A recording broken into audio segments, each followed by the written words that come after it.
সুস্থ মানুষ সুখী দেশ, কৃষক হাসলে বাঁচবে দেশ।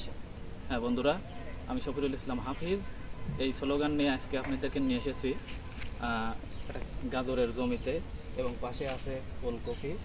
তো আসলে কৃষক যদি হাসে দেশ অবশ্যই উন্নতি হবে।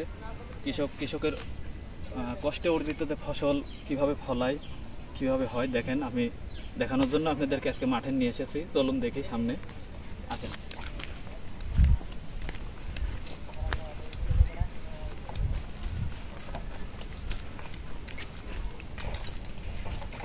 আমরা এখন গাজরের জমিতে এসেছি। দেখেন গাজর, এই গাজরের উপরে আপনার বোনার পরে অতিবৃষ্টি, যেটা বৃষ্টিতে অনেক ক্ষয়ক্ষতি হয়েছে, গাজরের পচা আছে। কৃষক এখানে স্প্রে দেয়।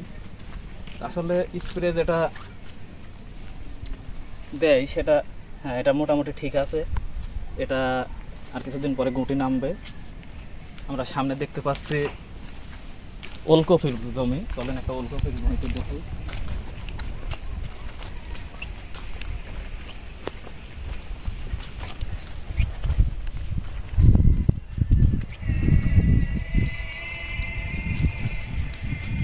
হ্যাঁ বন্ধুরা, এই ওলকপিতে একটু সমস্যা আছে। কৃষক আসলে এখানে ছত্রাকনাশক স্প্রে দেওয়া লাগবে, আর হয়তো আর 1 সপ্তাহ 10 দিন পরে এটা উঠে যাবে, বাজারজাত করার মতো পরিবেশ হয়ে আসছে। দেখেন, হ্যাঁ এই যে দেখেন, এটা ফেটে গেছে। এটা সমস্যা একটু আছে। তো আসলে কৃষক এখন নেই, আমরা দেখি এই কৃষকটা কি অবস্থা করছে সেটা দেখতে হবে। আর এই ওলকপিটা মোটামুটি 1 সপ্তাহ পরেই বাজারজাত করার মতো পরিবেশ হবে। তো এখন যদি এই কপিটা যদি বাজারজাত করতে না পারে, তাহলে কৃষক ক্ষতিগ্রস্ত হবে। আর কৃষক ক্ষতিগ্রস্ত মানে দেশের ক্ষতি।